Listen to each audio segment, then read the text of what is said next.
So ఇప్పుడు మా colour photo వంటి సినిమాని ప్రొడ్యూస్ చేసి, బేబీ వంటి సినిమాని డైరెక్ట్ చేసి, అండ్ ఇప్పుడు ఈ చెన్నై లవ్ స్టోరీకి నిర్మాతగా మారినటువంటి మా సాయి రాజేష్ గారిని మాట్లాడవలసిందిగా రిక్వెస్ట్ చేస్తున్నాం. నిర్మాతగా మారాను, 4వ సినిమా నాది ప్రొడ్యూసర్గా.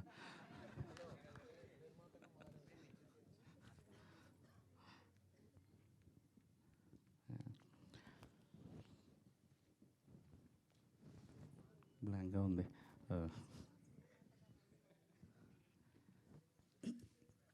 సో ప్రీ రిలీజ్ ఫంక్షన్కి అంతా సేవ్ చేసి పెట్టుకుంటా స్పీచ్ అంతా. బేబీ తర్వాత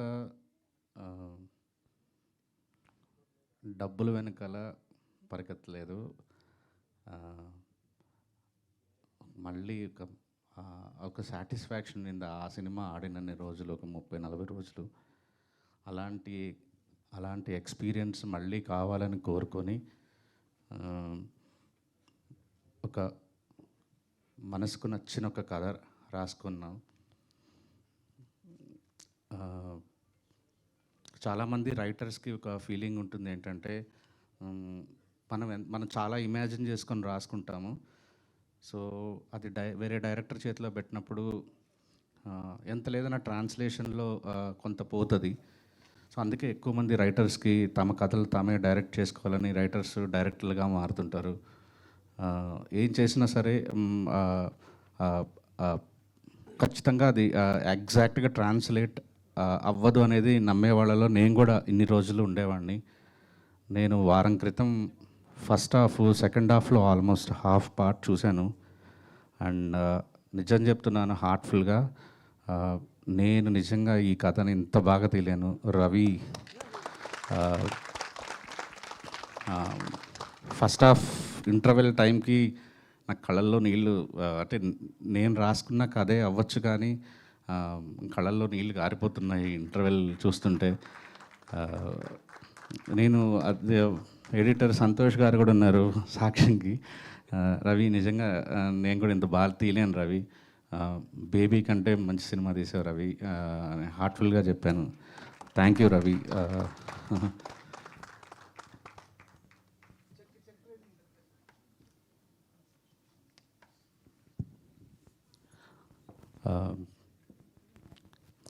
సో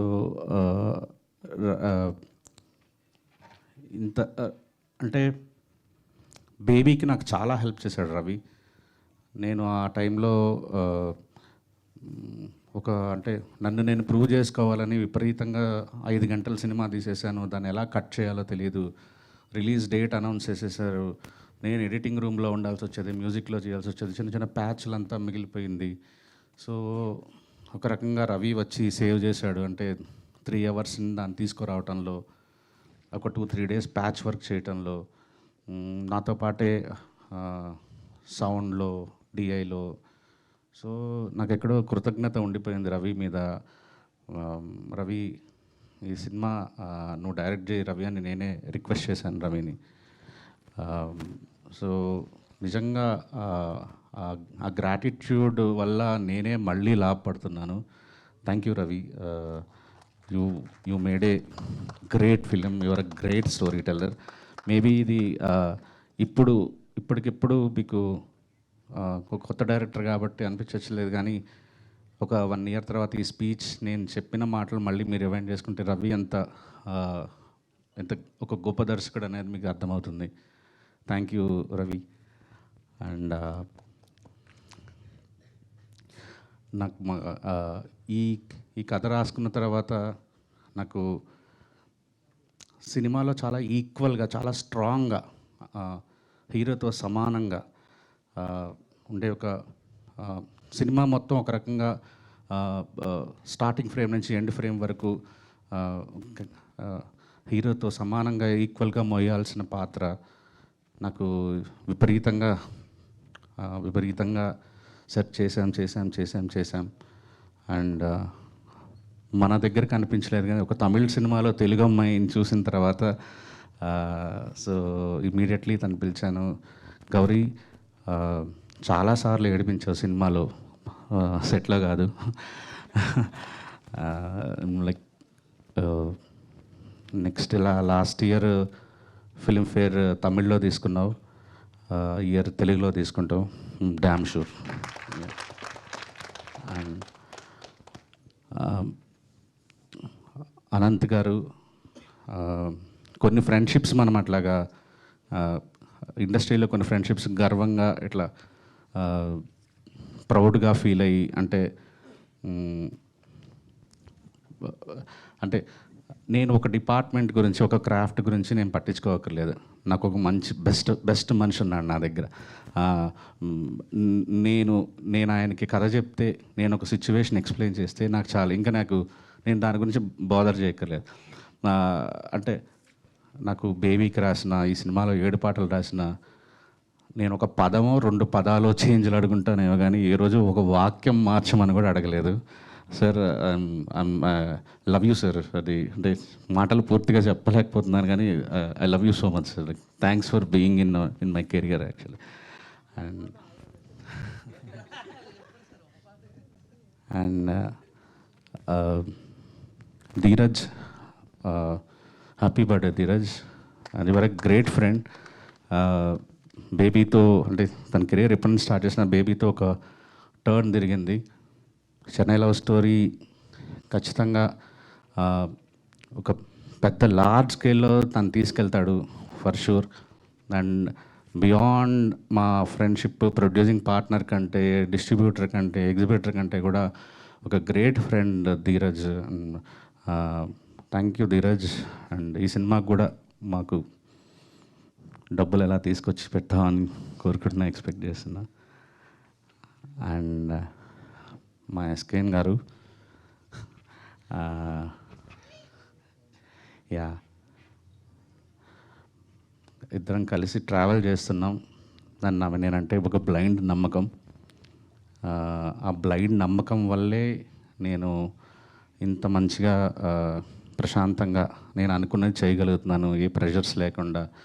ఎందుకంటే నాకు ఇంకా బయట నుంచి ఎవరైనా ప్రెషర్ పెడితే నేను అది చేయలేను ఆ పని. ఎస్కేఎన్ గారితో ట్రావెల్ చేయటం అనేది నేను తీసుకున్న ఒక మంచి నిర్ణయాల్లో ఒకటని భావిస్తున్నాను. అండ్ ఇలాంటి సినిమాలు మళ్ళీ మంచి సినిమాలు మళ్ళీ కలిసి అమృత ప్రొడక్షన్స్, మాస్ మూవీ మేకర్స్లో చేస్తాం. అండ్ కిరణ్ గారు, కొన్ని కారణాల వల్ల, అంటే నాకు ఈ కథ ఒక సరెండర్ అయితేనే ఈ కథ చెప్పగలం. అంటే డైరెక్టర్ని, రచయితని ఎక్కువ, అంటే నేను చెప్పేది క్యారెక్టరైజేషన్ గురించి ప్రశ్నలు అడగచ్చు, కానీ తన ఇమేజ్ గురించి కానీ, పబ్లిసిటీ గురించి కానీ, ఆడియో ఎందుకు ఇలా ఉంది కానీ, ఇలాంటి తను ఇందాక అనంత్ శ్రీరామ్ అన్నట్టుగా అన్నీ అహం చంపుకొని ఉన్న ఒక నటుడు కావాలి ఈ సినిమాకి. కాలా అంటే ఒక పెద్ద సక్సెస్ కొట్టిన, ఆ టైంకి కొట్టిన ఒక మా కిరణ్ అబ్బవరం గారి దగ్గరికి వెళ్తే స్టోరీ విని ఒకటే మాట అన్నారు, అన్న నేను ఫస్ట్ టైం నా కెరీర్లో నా కారు ఎక్కుతాను, సెట్లో దిగుతాను, మళ్ళీ కారు ఎక్కుతాను, మళ్ళీ ఇంటికి వస్తాను, కంప్లీట్లీ మీరు ఏం చెప్తే ఆ సినిమాకి మీరు ఏది ఫీల్ అయితే అది తీయండి అని అన్నారు. ఈ రోజుకి కూడా ఆయన మాకిచ్చిన ఆ చనువు, ఆ గౌరవం నిజంగా ఇంకా ఎక్కువ ఆయన ప్రేమించేలా చేసింది. సినిమా స్టార్ట్ అయిన తర్వాత నేను ఇంకా ఎక్కువ కిరణ్ గారిని ఇష్టపడడం స్టార్ట్ చేశాను. సార్, నేను ప్రీ రిలీజ్లో మాట్లాడతాను సార్, ఆ ఇంటర్వెల్ 15 నిమిషాల ముందు, రేపు చేయబోయే క్లైమాక్స్ ముందు, and this going to be అంటే memorable film for you. And నేను గర్వపడుతున్నాను. ఇది గత 1.5 ఇయర్గా నేను ఆ ప్రౌడ్ మూమెంట్స్ అనుభవిస్తూనే ఉన్నాను. అది మా మణిగాడ్ వల్ల.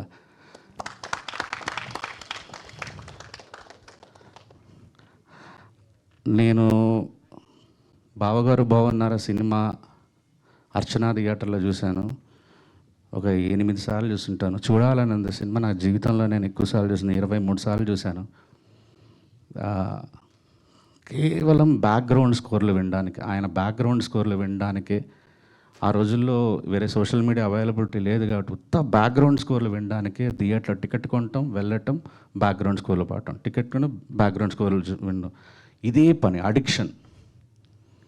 కానీ మనం బాగా ప్రేమించే వాళ్ళ దగ్గరగా వెళ్ళొచ్చా లేదా అనేది చాలామంది కన్ఫ్యూజన్ ఉంటుంది. పైగా వర్క్ చేయాలనుకున్నప్పుడు ఇంకా ఒకటికి 10 సార్లు ఆలోచించుకొని వెళ్ళాలి. దానివల్ల 2 జరగచ్చు. ఒకటి, ఇంత ప్రేమించిన మనం ఇంత ప్రేమలో ఉన్న మనిషి, ఇంత ప్రేమించిన మనిషి దగ్గర నుంచి బెస్ట్ తీసుకోగలమా లేదా.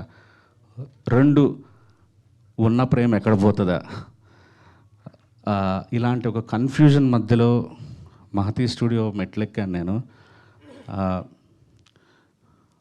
ఒకటే ట్యూను, ప్రతి పాటకి ఒకటే ట్యూన్, రెండో ట్యూన్ కూడా అడగలేదు. నేను అసలు ఒకటే కామన్ ఎమోషన్ అయితే ఉన్నింది. ఏంటంటే నాకు ఇళయరాజా గారి ఇష్టం, ఆయనకి ఇళయరాజా గారి ఇష్టం. సినిమా పేరు చెన్నై లవ్ స్టోరీ. సో హీరోకి ఇళయరాజా పిచ్చి ఉంటుంది. సో ఆ ట్రిబ్యూట్ ఇస్తూనే మణిశర్మ గారి బ్రాండ్, మణిశర్మ గారి ఆ మార్క్ మిస్ అవ్వకూడదు అన్న ఒక దీంట్లో మ్యూజిక్ చేసుకుంటూ వచ్చాము. ఇంకా ఏమన్నా నాకు మధ్యలో ఏదన్నా కావాల్సి వస్తే సచ్చినోడా ఏం కావాలో చెప్పాడు అంటాడు. అదే మ్యాక్సిమం తిట్లు. బంగారం నచ్చిందా అంటారు, 2 వదులుతుంటాయి అంతే.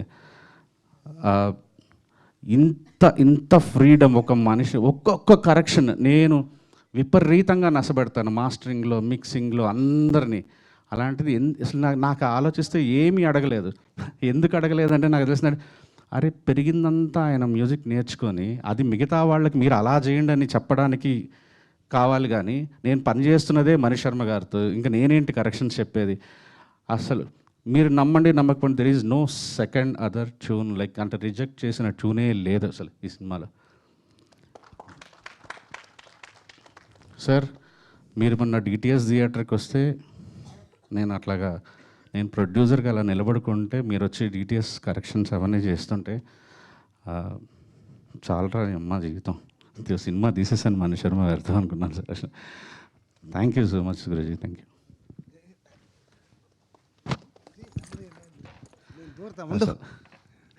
ఏంటి ఏమన్నా? అందరికీ నమస్కారం. ఫుల్ ద టీమ్ అలాగే ఉండాలి. మనం ఏం చేసాం, ఓ రోజు అదే యూజువల్గా పొద్దున్న లేచి ఏదో కార్యక్రమాలు చేసుకుని ఏదో ఈగలు తోలుకుంటూ ఉంటాం కదా. ఈయన వచ్చారు, అంటే ఈయన పరిచయం లేదు. నేను డైరెక్టర్ సార్, ఇలా బేబీ సినిమా చేశాను. ఓకే నాతో ఏం పని ఉంటుందని అనుకుంటా.